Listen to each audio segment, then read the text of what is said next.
Imagine being told that the only way to stop a brutal war is by giving up the very things your country has been fighting for. That's exactly what just happened in Washington when Donald Trump told Ukraine's President Volodymyr Zelensky to surrender Crimea and drop NATO forever. The stakes couldn't be higher, and what unfolded shocked everyone in the room. Right before his highly anticipated meeting with Zelensky, Trump went public with his conditions. He didn't sugarcoat it either. On his Truth Social account, he declared no getting back Crimea and no NATO membership for Ukraine.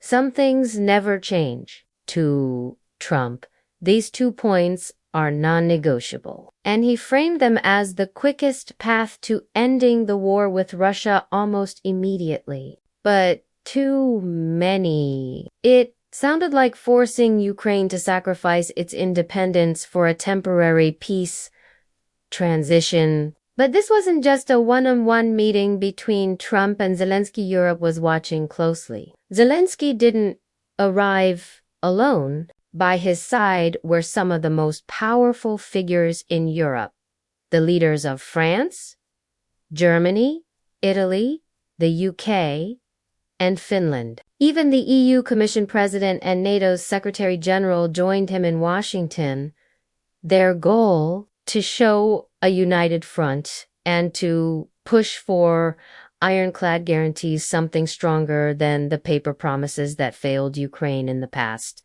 They weren't about to let the future of Europe be decided behind closed doors without their say. Transition. But Trump's stance didn't soften, even with the entire European establishment in the room. Zelensky's response was as clear as it was defiant. Giving up Crimea? Impossible. Abandoning NATO?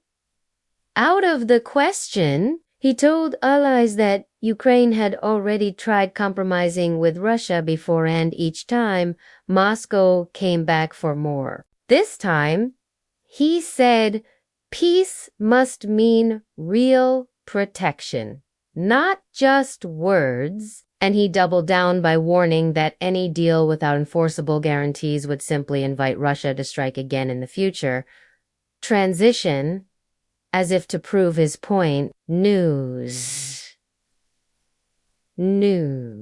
broke from Ukraine while these talks were unfolding. That very morning, Russia launched another round of deadly strikes across Ukraine. In Kharkiv, a family was torn apart when a missile slammed into their neighborhood. Children were among the victims. Zelensky called it a direct attempt to humiliate.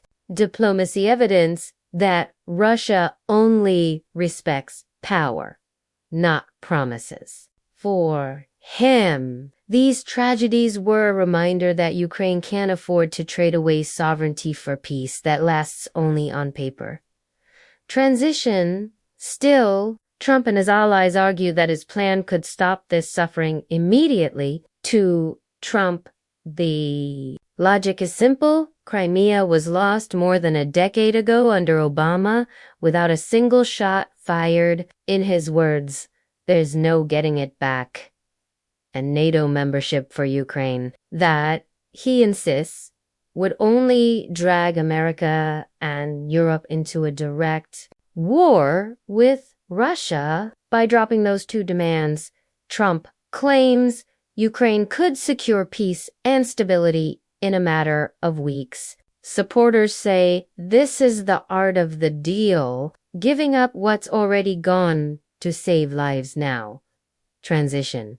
But critics say this isn't a deal at all, it's a trap. European leaders fear Trump's approach could set a dangerous precedent, rewarding Russian aggression instead of stopping it. If Ukraine is forced to concede Crimea and NATO, what's to stop Moscow from demanding more later? Critics argue this would embolden Russia and threaten Europe's entire security system. And for Zelensky, the choice isn't just political, it's existential. Every compromise has a price, and for Ukraine, that price has always been blood. Transition. Which leads to the biggest question of what happens next. As Zelensky and Trump continue their talks, the world is watching. Will Ukraine stand firm and demand lasting guarantees? Or will Trump's conditions push Kyiv toward a painful compromise? One thing is certain, the decisions being made right now won't just shape the end of this war, they'll define Europe's future for decades to come.